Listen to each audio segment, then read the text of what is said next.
Oi, pessoal, tudo bem? A gente vai fazer uma revisão sobre a reprodução humana, falando sobre o sistema reprodutor, o que são gametas e como ocorre a fecundação, e o que é o ciclo menstrual que regula a nossa capacidade reprodutora. Esse assunto é uma introdução à hereditariedade que a gente vai estudar no próximo bimestre. Antes de começarmos, é importante lembrar o que é o ciclo reprodutivo humano. Todos nós somos resultados da união de duas células, o óvulo e o espermatozoide. Como o óvulo e o espermatozoide são células, eles têm membrana plasmática, citoplasma e núcleo. Membrana plasmática, citoplasma e núcleo. Dentro do núcleo do óvulo, eu tenho DNA de origem materna. E dentro do espermatozoide, eu tenho um núcleo com DNA de origem paterna.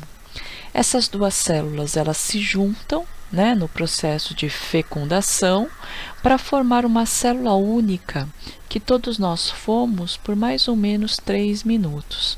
Essa célula recebe o nome de zigoto. O zigoto ele vai se dividir, vai dar origem a duas células, depois cada uma delas se divide e forma 4, depois cada uma delas se divide de novo, forma 8, depois 16, 32, 64, 128, 256. Quando a gente tem 256 células, a gente recebe o nome de embrião. Do zigoto até o embrião, demora mais ou menos de 3 a 5 dias. Aí o embrião ele vai se instalar na parede do útero, e lá na parede do útero vai dar origem ao feto, que já é uma estrutura que começa a ter tecidos, que a gente já consegue diferenciar partes do corpo. Esse processo chama-se justamente diferenciação, quando eu consigo entender ou perceber diferentes partes do corpo. Aí o feto se desenvolve, vai nascer na forma de uma criança, a criança cresce, dá origem a um adulto, e o adulto é aquele que pode produzir nos ovários óvulos e nos testículos espermatozoides. Durante esse processo, esse material genético dentro do núcleo, ele está na forma de cromossomos. Então, cromossomo é a forma como o DNA ele se encontra organizado dentro do núcleo das células. O zigoto é uma célula que a gente fala que ela é 2N igual a 46. 46 se refere ao total de cromossomos. 2N por quê? Porque essa célula tem dois conjuntos.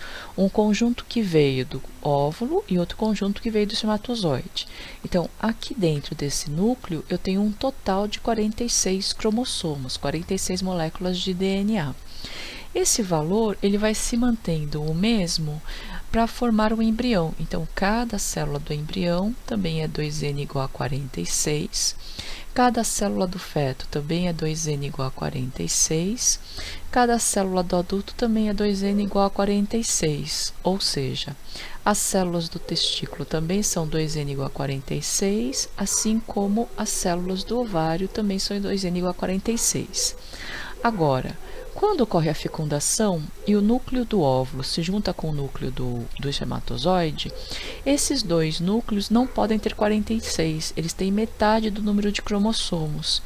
Então, o espermatozoide ele tem apenas um conjunto de cromossomos, então ele é N igual a 23, e o óvulo também é igual a N igual a 23. Quando ocorre a fecundação, esses dois núcleos se fundem para formar de novo esta célula 2N igual a 46. Esse processo, que mantém sempre o mesmo número de cromossomos e permite o crescimento e a regeneração, é chamado de mitose.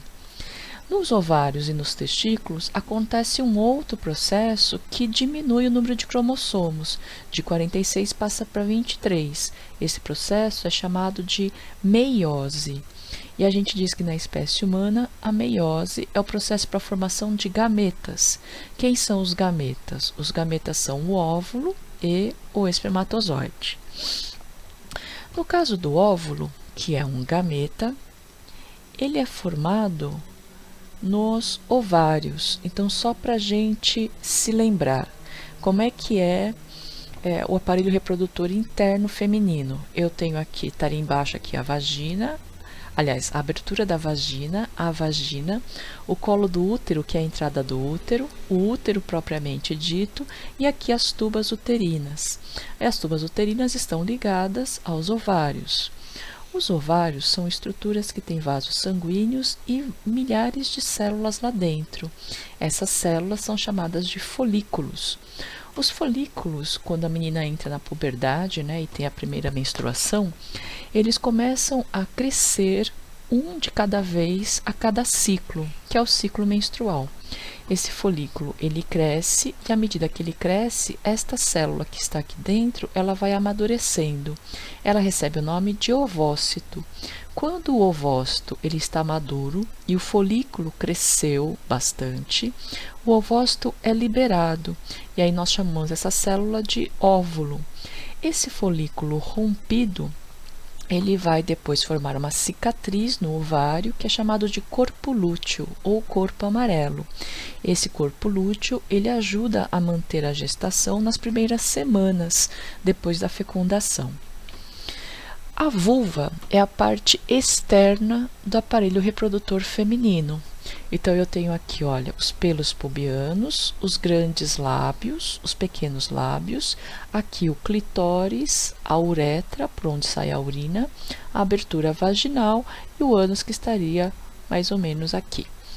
O clitóris sempre foi uma estrutura que causou muita dúvida. Na década de 90, ele foi finalmente descrito na sua totalidade. Então, o que é o clitóris? Essa aqui é a parte externa, é o que se vê pela vulva. Na parte interna, ele é uma estrutura bastante complexa, né? Eu tenho aqui essa parte, que é chamada de corpo cavernoso. Eu tenho essas bolsas, que são chamadas de bulbos, né? E aqui estaria a abertura vaginal e aqui estaria a abertura da uretra. Aqui eu teria os pequenos lábios. Então, eu tenho uma estrutura que é bastante diferente daquela que as pessoas conhecem.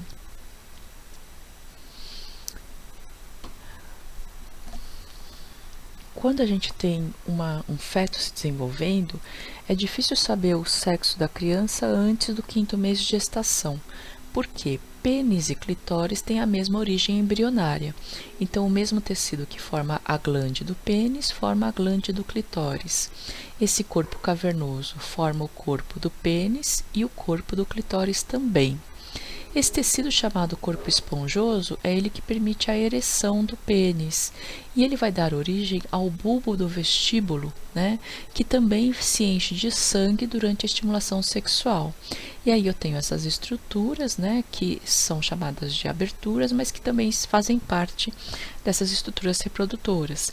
Então, pênis e clitóris têm a mesma origem embrionária. A espermatogênese é a formação do espermatozoide, que é o outro gameta, é o gameta masculino. A espermatogênese acontece nos testículos. Então, aqui eu teria o pênis, né, o saco escrotal e o testículo lá dentro. Dentro do testículo, o que acontece? Eu tenho células como outras quaisquer, membrana plasmática, citoplasma e núcleo. Durante a formação do espermatozoide, essas organelas internas elas vão se rearranjando, né? E elas vão se organizando de tal maneira que muda a forma da célula para essa forma que nós reconhecemos como espermatozoide. Então, tem a parte anterior, que tem o núcleo e uma bolsa cheia de enzimas, que é chamada de acrossomo, uma parte intermediária que tem muita mitocôndria para fornecer energia para a cauda se movimentar. Esses espermatozoides, uma vez prontos, eles saem do testículo e vão para o epidídimo. Do epidídimo, eles vão para o canal deferente. O canal deferente, ele passa por cima da bexiga. E aí vem aqui por trás e vai desembocar neste canal que é a uretra, por onde sai a urina. Então, a bexiga, deixa eu pôr aqui, a bexiga que está aqui, que armazena a urina, ela se comunica a este mesmo esse mesmo canal, por onde sai a urina e o esperma. Aqui na parte de trás da bexiga tem duas bolsas importantes, né? A glândula seminal, que é essa daqui, e a próstata, que fica embaixo da bexiga. Essas duas estruturas, elas são responsáveis pela produção do esperma, que é o sêmen, que é o líquido produzido pelo homem. Então, espermatozoide é produzido dentro do testículo. Esperma é produzido na glândula seminal e na próstata, que vão se encontrar aqui na uretra para poder acontecer a ejaculação. O que seria a fecundação? A fecundação é o encontro do óvulo com o espermatozoide. Então, imagine que eu tenho aqui, olha, os grandes e pequenos lábios, a abertura vaginal e a vagina. Essa abertura aqui é a abertura do útero e o útero. Eu teria aqui o ovário e as tubas uterinas. Então, quando ocorre a fecundação, primeiro o óvulo tem que ter saído do ovário, tem que ter ocorrido a ovulação. Quando ele sai, ele fica aqui na tuba uterina ou nas trompas, né, esperando o espermatozoide. O espermatozoide é lançado aqui no canal vaginal, ele tem que atravessar o colo do útero, tem que atravessar o útero e chegar até o óvulo. Hoje nós sabemos que o óvulo, ele libera uma substância que atrai os espermatozoides, então a grande maioria vai para o caminho certo. O que seria o óvulo? O óvulo é essa estrutura que a gente está vendo aqui. Essa aqui seria a célula, né, o óvulo, e essa camada de células e substâncias que oferece proteção ao óvulo é chamado de corona radiata. O óvulo, somente a célula, é chamada de ovócito, mas a gente vai considerar como sendo o óvulo. E aqui estaria o núcleo do óvulo. O espermatozoide ele tem que atravessar essa camada de substâncias para poder introduzir o seu núcleo. Então, aqui na frente do espermatozoide tem uma bolsa cheia de enzimas chamada de acrossomo. Essas enzimas elas são lançadas para abrir caminho e como a cauda do espermatozoide continua se movimentando, vai empurrando o espermatozoide em direção à membrana plasmática do óvulo. Quando esse espermatozoide ele consegue chegar na membrana plasmática, ocorre aqui uma transformação na membrana que não deixa outros espermatozoides entrarem. Então, sempre é um espermatozoide que entra dentro do óvulo. Esse aqui seria o núcleo do espermatozoide, esse aqui seria o núcleo do óvulo, que durante a fecundação se juntam para formar um novo núcleo. Este núcleo é o núcleo do zigoto.